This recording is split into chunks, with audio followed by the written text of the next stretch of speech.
Ya, vamos a ir con la tercera parte de esta clase que tiene que ver con la valoración de la prueba.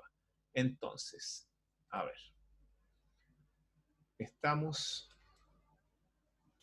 habíamos quedado en conciencia porque ya terminamos de ver la sana crítica, que a modo de resumen podemos decir que es un método de valorar la prueba de los más importantes, porque todos los sistemas reformados a lo menos tienen como límite la sana crítica en el caso de materia procesal penal, y en el resto de los casos lo tienen como sistema de valoración. Y por otra parte también es el sistema de valoración que está adoptado en el proyecto de Código Procesal Civil. Y es una forma de valorar la prueba que tiene al menos 4 parámetros, que sería el primero, las leyes de la sana lógica, donde tenemos el principio, eh, varios principios que hemos revisado, el principio de razón suficiente, el principio de identidad, el principio de tercero excluyente, etc. También el otro parámetro serían las máximas de la experiencia, que serían eh, aquellas reglas que todas las personas de una mentalidad media se pueden hacer de la observación de lo que ocurre normalmente, y en ese sentido lo que ocurre normalmente se presume cierto. Lo anormal es lo que debe probarse. En tercer lugar, los conocimientos científicamente afianzados, que son aquellos conocimientos a los cuales han arribado ciertas ciencias, que quizás no son exactos y no son conocimientos para ellos, pero sí para el derecho, en vista de que se produce una leve posibilidad de error, son asumidos como prueba. Y en último, la obligación que tiene el juzgador de valorar toda la prueba rendida, ya sea para acreditar el hecho, es decir, valorarla positivamente, o para descartarla. Esto por un principio de debido proceso, en cuanto no dejen indefensión a la parte que ha sido vencida. Bueno, y también podría ser por el respeto al razonamiento lógico que debe tener toda sentencia, en el cual, si es que no se accede a una de las partes, a las peticiones de alguna de las partes, debe fundamentarse porque no se accedió a ella, si es que la razón es de índole probatoria. Ya. Después tenemos la prueba en conciencia. A ver, ¿qué es esto de la prueba en conciencia? Miren, esto de la prueba en conciencia se refiere a lo que todo ser humano debe tratar de evitar y por otro lado propender. A ver, todo ser humano debe propender a hacer el bien y debe evitar causar mal con su actitud. Eso es la conciencia, eso es la valoración en conciencia. Manifestación de la valoración en conciencia es lo señalado en el artículo 456 bis de nuestro derogado Código de Procedimiento Civil, perdón, Código de Procedimiento Penal, en donde se establecía la valoración, la convicción que debe tener el juzgador basada en los medios de prueba y lo alegado en juicio. En este caso, la íntima convicción. Eso es conciencia. ¿La conciencia de quién? La conciencia del juzgador. Y en ese sentido, esta valoración puede ser hecha en conciencia según las instancias de que conste el juicio, es decir, la valoración en conciencia puede variar si es que hay una segunda instancia, porque los jueces de la segunda instancia pueden cambiar esta valoración, porque obviamente pueden tener una conciencia diferente en cuanto a la valoración de los medios de prueba. A ver, aquí pongamos un ejemplo de lo que implica la valoración en conciencia versus la valoración como prueba legal o tasada. O incluso, sí, como prueba legal o tasada. No sé si ustedes se acuerdan de eh, esta práctica que existía antes del año 2005, 2004, noviembre de 2004. Antes de noviembre de 2004 no existía una ley de divorcio en Chile.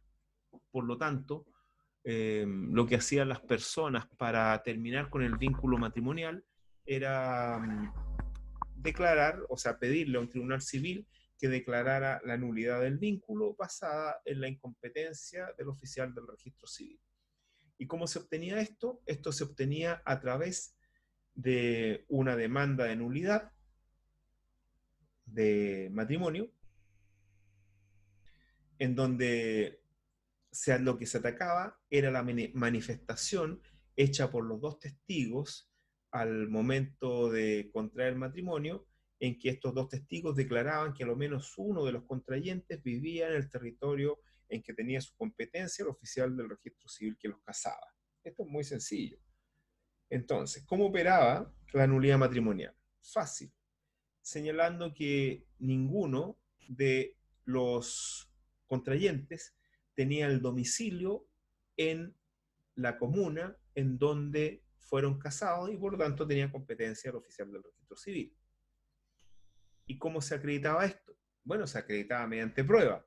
¿Y qué prueba? Bueno, dos testigos.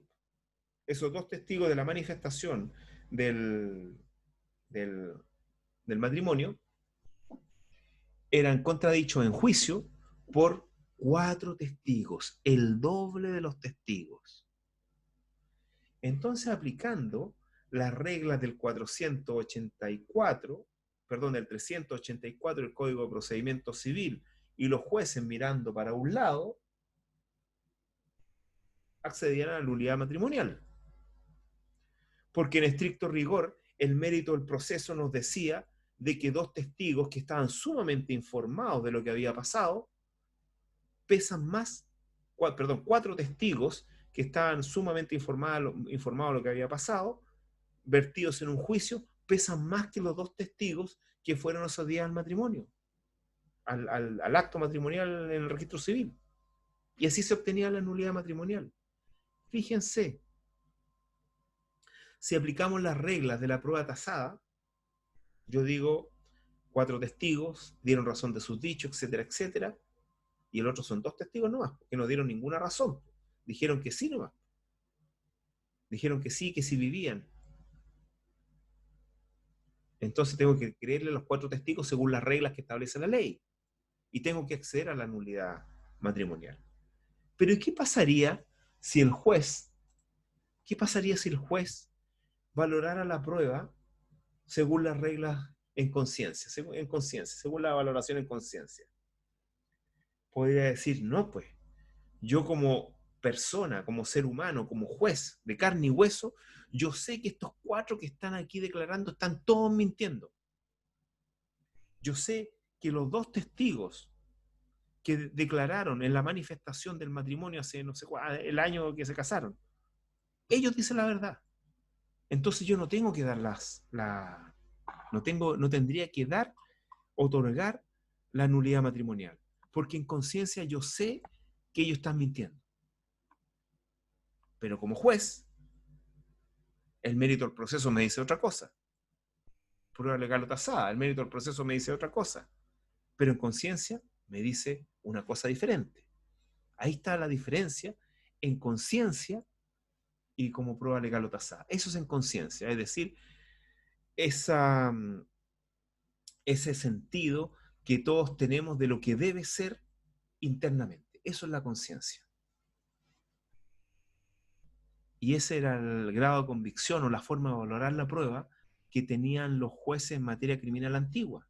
Es decir, el juez en materia criminal antigua no solamente debía estar convencido por el mérito del proceso, sino que también debía estar convencido como hombre, como ser humano. Y esa es la valoración en conciencia. Ahora, la conciencia puede variar de persona en persona y podría variar de juez a juez. Y en este caso podría variar de instancia a instancia. Ya, me imagino que les ha quedado más o menos claro esto de la valoración en conciencia. Bastante sencillo. Ahora, para terminar y abrochar un poco esto de valoración en conciencia, algunos han dicho, bueno, se dice que la testimonial se valora según la prueba legal o tasada porque está en la regla del artículo 384.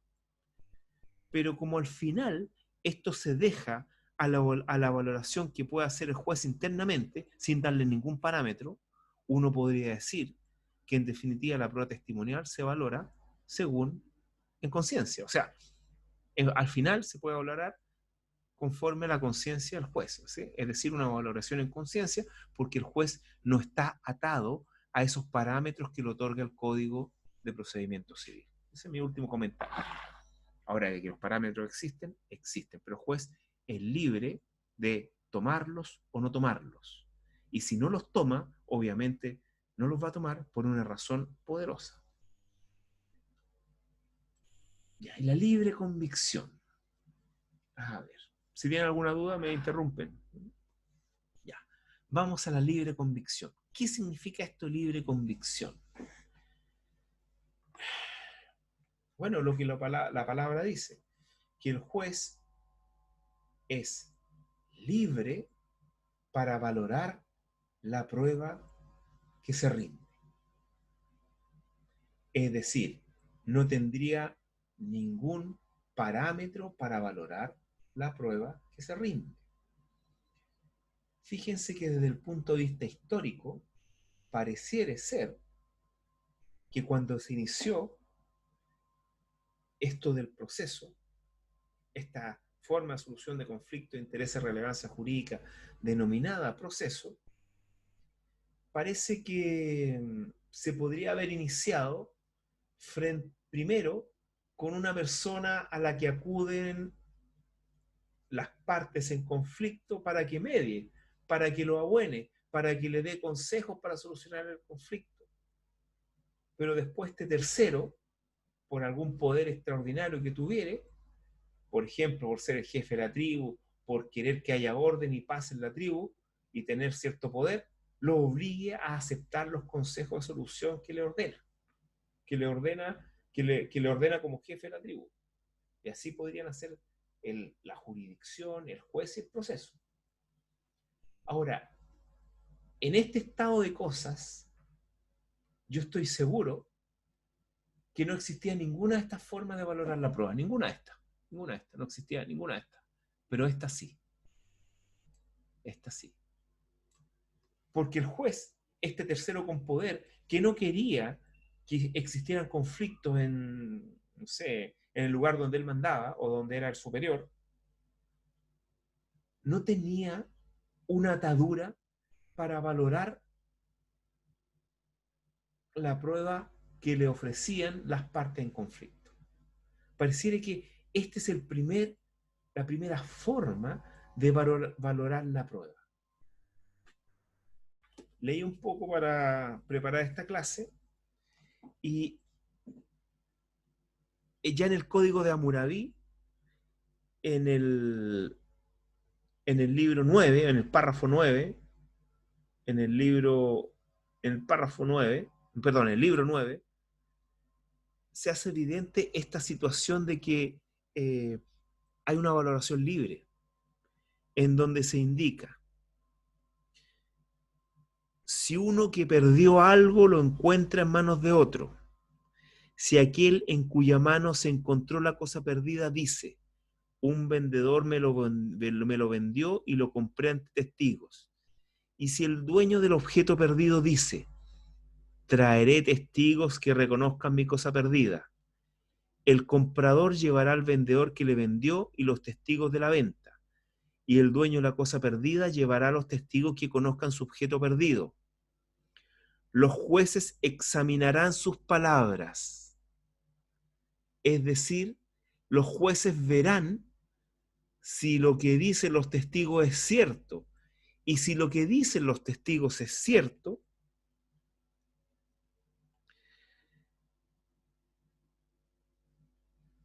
en este caso,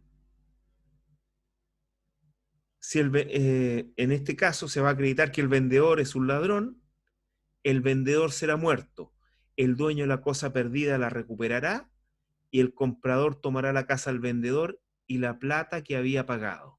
¿Qué les parece? Es decir, ya hace más de 4000 años tenemos que a los jueces le daban la posibilidad de que ellos valoraran libremente, no le dicen cómo. Ellos van a decir si creen o no creen, pero no les dicen los parámetros que tienen que tener para valorar. Entonces estamos frente a la libre convicción. Ahora, si revisamos las leyes de las 12 tablas romanas, y si revisamos el derecho romano, incluso el derecho romano arcaico, nos vamos a dar cuenta que hay reglas de prueba legal o tasada, que tantos testigos pesan tanto, que tantos testigos pueden ser valorados en ese sentido, que un documento, etc. Entonces nos vamos a dar cuenta que la libertad es lo primero que existió en cuanto a valoración de prueba, y todas las reglas posteriores que vienen a existir vienen a limitar esta libertad de la valoración de la prueba, seguramente para limitar la arbitrariedad en algunas decisiones valorativas. Entonces tenemos que la libre convicción sería el primer mecanismo para valorar la prueba, y que todo el resto de los mecanismos sirven para limitar la valoración. Ahora, modernamente no podemos decir que la libre convicción eh, sea una forma arbitraria de valorar la prueba, porque bueno, todos sabemos que la libertad tiene límites, y todos sabemos que la libertad no es libertinaje. Por lo tanto, desde mi perspectiva, solamente desde mi perspectiva, la valoración libre de la prueba no puede ceder o no puede sobrepasar la racionalidad en la valoración de la prueba. Puede ocupar cualquier mecanismo con tal de que no sea irracional. Y ahora vamos a un paso, al último paso, a la llamada contraprueba, que yo sé que ustedes la han estudiado, pero ustedes no la conocen como contraprueba. Seguramente ustedes la conocen como ordalía o juicio de Dios. Ya. ¿Qué significa la contraprueba? La contraprueba significa que yo puedo valorar, o mejor dicho, dar por acreditado un hecho en contra de la valoración de todos los medios de prueba rendidos y vertidos en el proceso. O sea, desde esa perspectiva, si yo puedo fallar en contra de todos los medios de prueba que han sido vertidos en el proceso y que me dan una solución A, y que yo puedo fallar B en razón de la contraprueba a la ordalía, más que nada es una forma de juicio, o es una forma para tomar decisión, o es una forma para convencerme. Y en ese sentido, justamente la palabra germánica Urteil, de donde viene la palabra castellana ordalía, y del alemán actual Urteil, eh, eh, modernizada, implicaría, o la definición más acertada sería juicio divino o juicio de Dios. Es decir, recurrir a una divinidad para que resuelva el conflicto en desmedro del juicio de los hombres, en desmedro de la valoración y de la prueba rendida en el juicio terrenal. Bueno, y aquí hay varias anécdotas o varias situaciones que nuestros antepasados vivieron.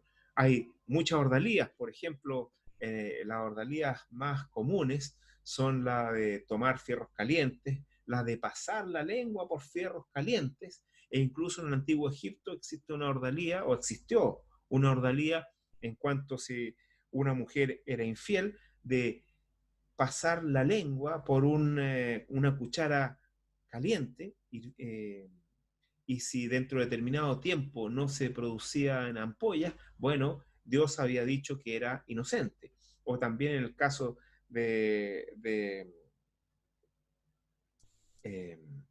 de la infidelidad, a los infieles se les tiraba a un río, y si salían vivos y no se los llevaba a la corriente, también se supone que eran inocentes. Bueno, también en el antiguo Egipto, en que pasar a atravesar el Nilo, ustedes saben que el Nilo está lleno de cocodrilos, si es que atraviesa al otro lado y no se lo come ningún cocodrilo, también era inocente.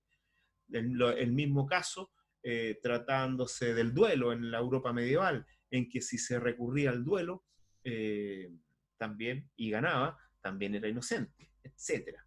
Y también se encuentra la ordalía del veneno, en que si sobrevivía a una dosis de veneno, también era inocente. Pero el problema de la ordalía es que fueron mal utilizadas, todos sabemos cómo, en el sentido de que, bueno,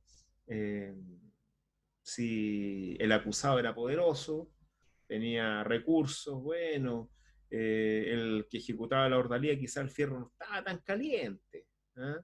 O en el caso del veneno quizás no le echaba, la copa no le echó tanto veneno, etc. Entonces por esta corrupción se terminó por eliminar este recurso de la ordalía, que daría lugar a este sistema de contraprueba, es decir, de acreditar el hecho contrario a todo el sentido de la prueba rendida. Es decir, a descartar la prueba rendida por el recurrir al juicio de los dioses. Y actualmente, en cierta medida, y yo ya les dije, respecto a la prueba testimonial, existiría una ordalía, porque el juramento, el recurrir a la divinidad para que castigue al que miente, en cierta medida es una ordalía, o es una reminiscencia de una ordalía. Bueno, eso sería lo que tenía que decirles en cuanto a la valoración de la prueba. Espero que le haya quedado claro. Traté de hacerlo lo más claro posible. Y si tienen alguna duda, los puedo ayudar.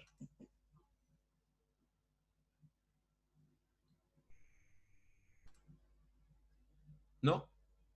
¿No hay duda o se fueron? Por lo menos, profesor, hasta ahora, en este preciso momento, no tengo dudas. Después tal vez le podríamos escribir un correo en caso de duda. Sí, sí, me imagino, sí. Siempre es así, pero fíjense, les voy a mandar un material en donde, bueno, existen partes que están sistematizadas, a ver si lo pueden leer. Quizás yo traté de hacerlo esto lo más coloquial posible, es decir, lo más claro y sencillo posible, pero les voy a mandar un material donde aparece esto de forma sistemática y escrito, ¿ok? Que se lo mando por lo demás a todos los alumnos todos los años, les mando el mismo, salvo uno que voy a mandar ahora, uno especial. ¿Ah? Así que con esto, fíjense que terminamos las clases y, y nos vamos a ver el examen. En el examen.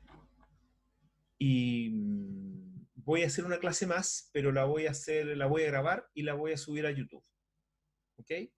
Que sería respecto a los medios de prueba que nos quedan, que sería la confesión, que es importante, la confesión, la inspección personal del tribunal y las presunciones.